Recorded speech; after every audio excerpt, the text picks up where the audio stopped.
Homem e máquina. Tá aí uma dupla de grande sucesso. Não dá para negar. Hoje em dia é impossível imaginar a vida sem essa companheira fundamental do homem, a máquina. Mas sendo ela assim tão importante, será que as pessoas sabem como é que funciona uma máquina por dentro? Quer dizer, será que as pessoas conhecem, de uma forma geral, quais são os elementos que compõem as máquinas?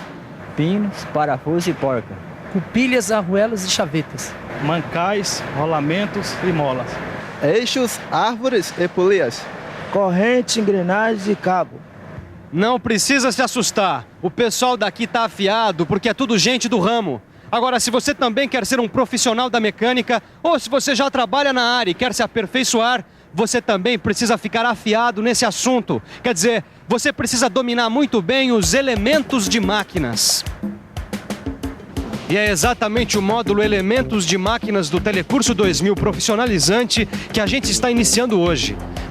Estudando esse módulo, você fica sabendo tudo sobre elementos de máquinas, suas funções, suas características e como eles são utilizados na prática. Com todo esse conhecimento, você fica muito mais preparado para operar as máquinas e até para corrigir defeitos que possam aparecer. Então chega de papo e vamos ao que interessa. Nessa teleaula você vai aprender o que são elementos de fixação. Vai ver que existem dois tipos de união de peças, a móvel e a permanente. E vai conhecer melhor alguns elementos de fixação. E já que o nosso assunto de hoje é elementos de fixação, fixe bem a sua atenção porque lá vem informação. A nossa teleaula está começando.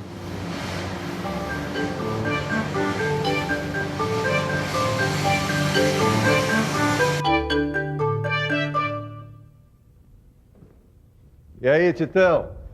Mais um dia de trabalho na caçapa, hein, rapaz? Como é que foi aí? É, mais ou menos, viu, Silva? Essa máquina tá meio estranha hoje. Ela parece que tá vibrando.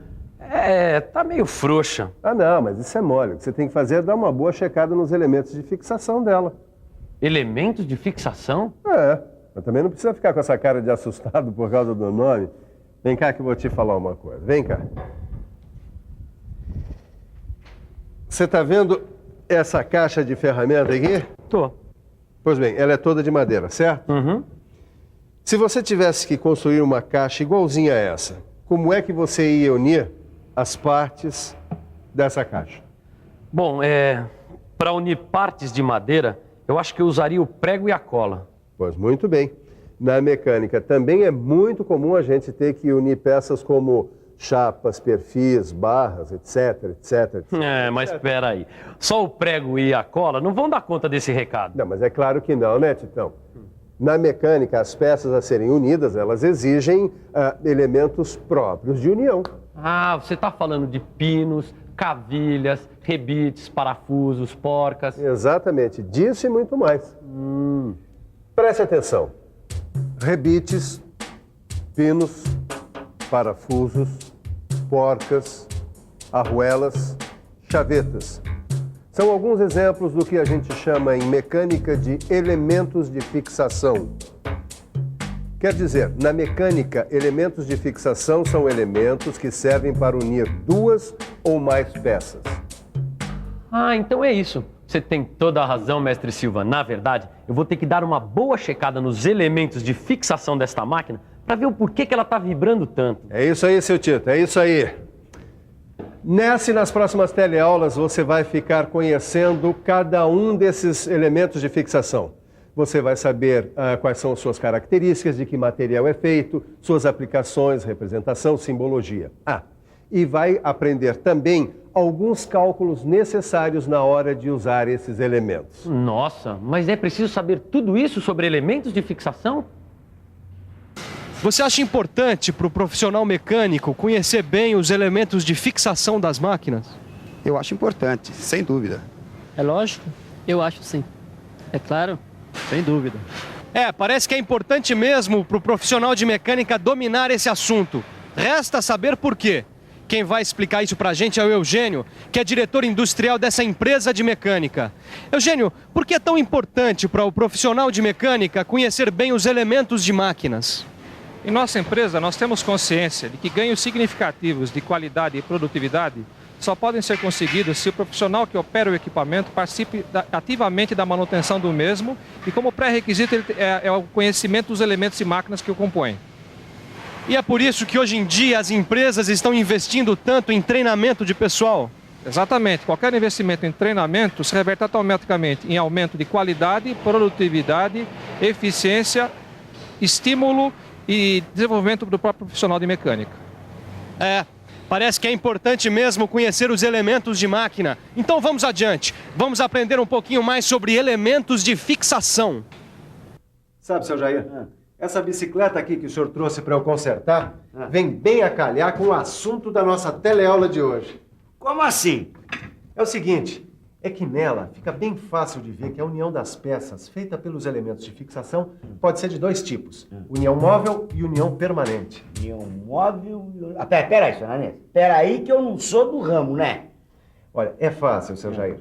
Na união móvel, os elementos de fixação eles podem ser montados e desmontados sem causar qualquer dano às peças que foram unidas.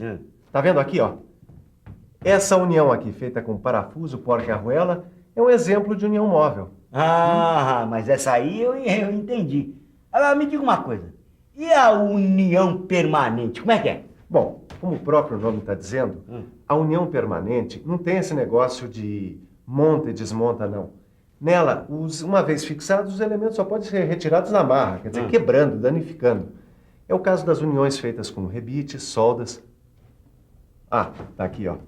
Achei o defeito, a solda tá trincada. Bem na solda, ó. Bem no elemento de fixação. Quebrou agora, ó. Quebrou agora, foi você, hein? Esse conserto está rendendo para a nossa teleaula. E pode anotar, geralmente os elementos de fixação são os componentes mais frágeis de uma máquina. E é por isso que todo elemento de fixação, seja móvel ou permanente, deve ser usado com muita habilidade e cuidado. E é só botar a cabeça para funcionar um pouco para a gente perceber o que acontece se a gente não fizer isso. Vamos pensar um pouco? Vamos pensar um pouco.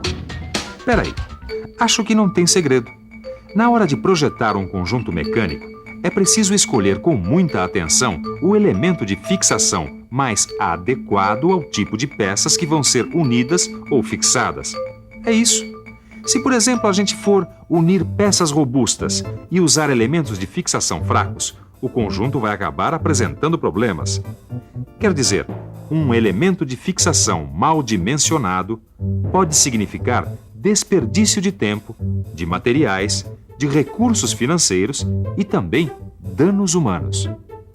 Desperdício de tempo, de materiais, de recursos financeiros e ainda danos humanos. Isso pra mim tem um nome, senhor Ananias. É prejuízo. Exatamente, seu Jair. É por isso que é importante dimensionar corretamente os elementos de fixação. E um bom projeto de máquinas também deve evitar a concentração de tensões nas peças fixadas. Como é que é? É o seguinte, se a união for mal dimensionada, as peças unidas podem ficar sujeitas à concentração de tensões. Essas tensões acabam danificando as peças. É isso que a gente chama de ruptura por fadiga de material. É o que aconteceu aqui, ó, na sua bicicleta. Fadiga de material?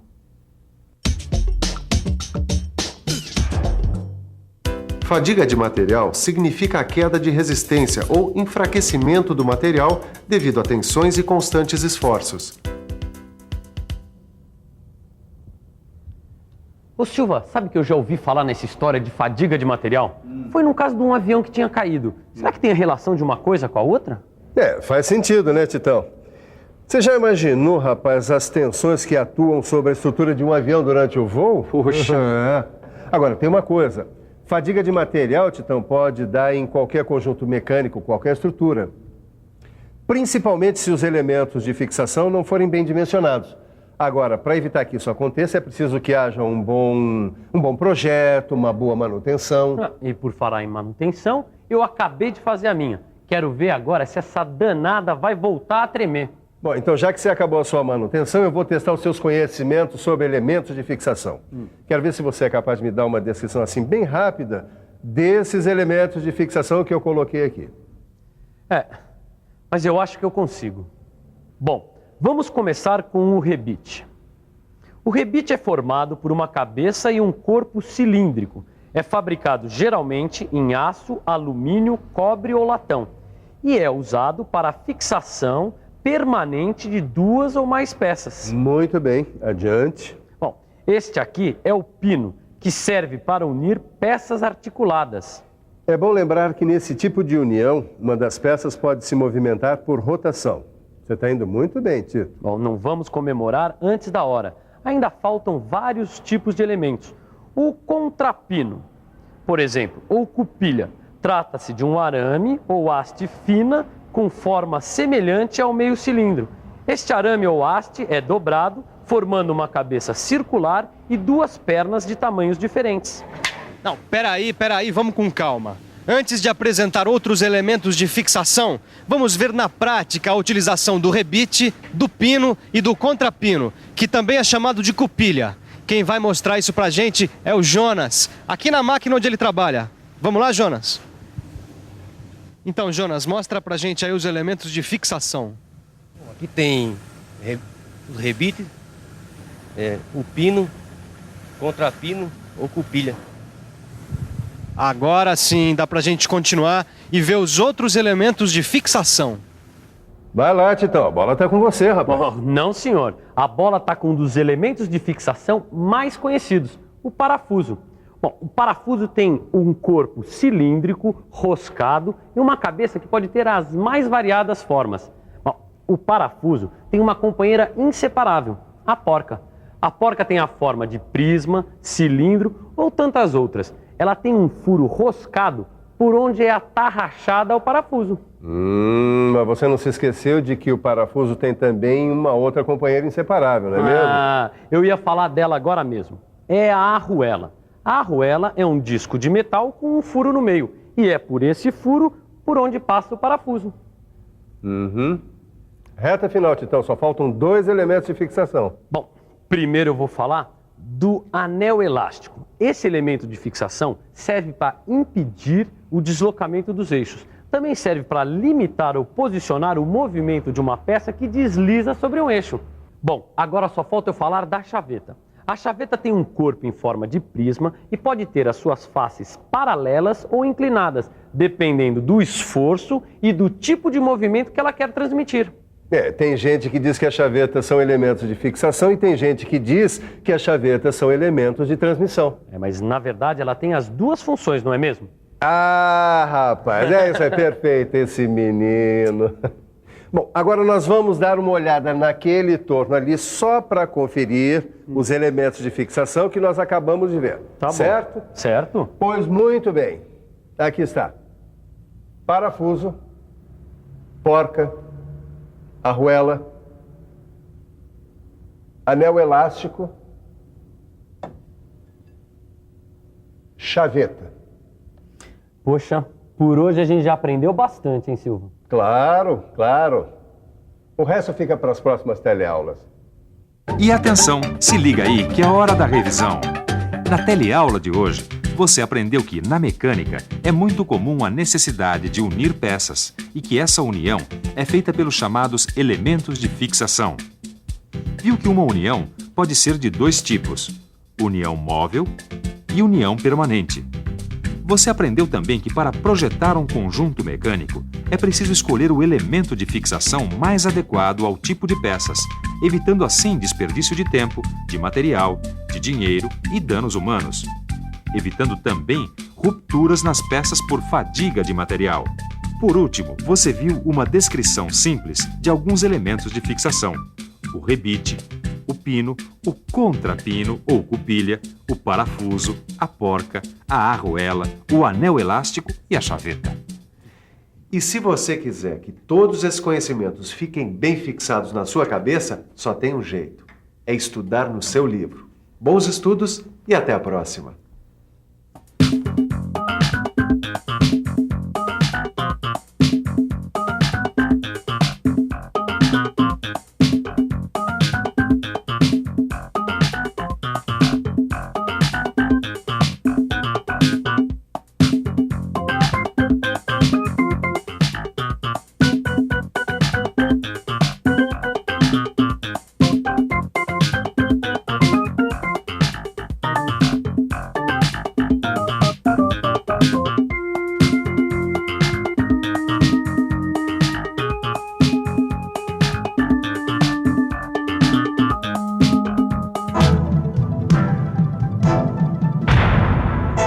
Telecurso 2000, um programa de educação do Sistema Fiesp e da Fundação Roberto Marinho.